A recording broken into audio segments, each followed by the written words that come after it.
فمن ذلك معاشر المسلمين، إذا طلب منك أو إذا سألك عن اسم أمك أو اسم أحد من أقاربك فاعلم أنه ساحر.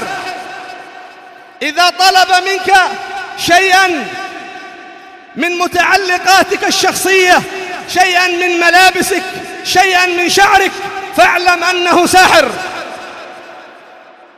إذا أخبرك عن أمور مغيبة عنه كموقع مسكنك أو كشيء من أثاث بيتك أو كمشكلة وقعت بينك وبين أفراد أسرتك وأنت لم تحدثه بذلك، فاعلم أنه ساحر. إذا طلب منك أن تبيت معه في بيته ليلة إلى الصبح أو تبيت معه إلى اليوم الآخر، فاعلم أنه ساحر. إذا أخبرك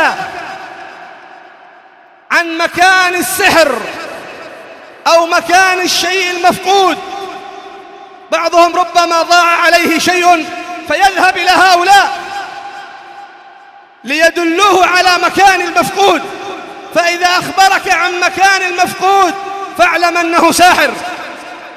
إذا أخبرك بأن الذي سحرك فلان أو فلانة من أقاربك أو من جيرانك فاعلم أنه ساحر.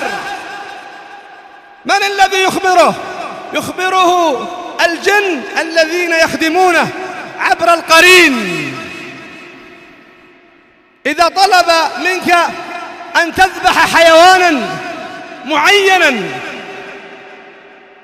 قد يطلب منك أن لا تسمي الله عليه عند أن تذبحه، قد يطلب منك أن تذبحه إلى غير جهة القبلة، قد يطلب منك أن تقتله بغير الطريقة الشرعية، تخنقه مثلا خنقا، فاعلم أنه ساحر.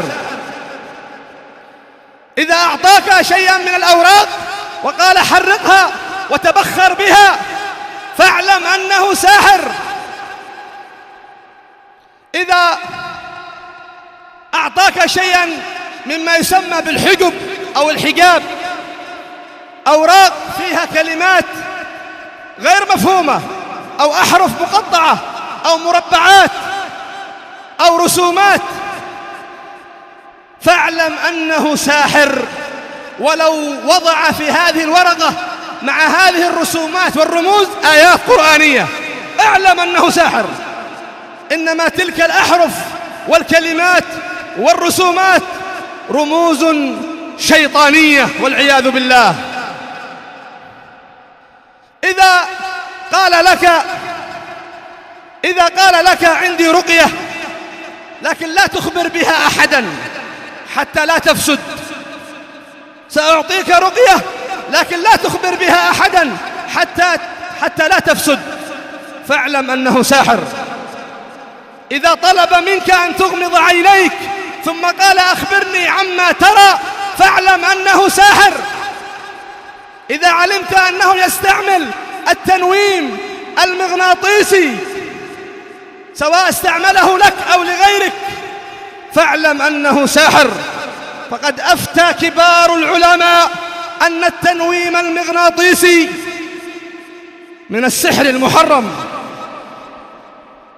إذا رأيته يرفع صوته بالآيات القرآنية ثم يخفض صوته ويتكلم بكلام غير مفهوم، يتمتم بكلمات، فاعلم أنه ساحر. إذا رأيته يدعو غير الله أو ينادي غير الله، سواء كان هذا الغير اسما معلوما أو اسما غير معلوم، فاعلم أنه ساحر.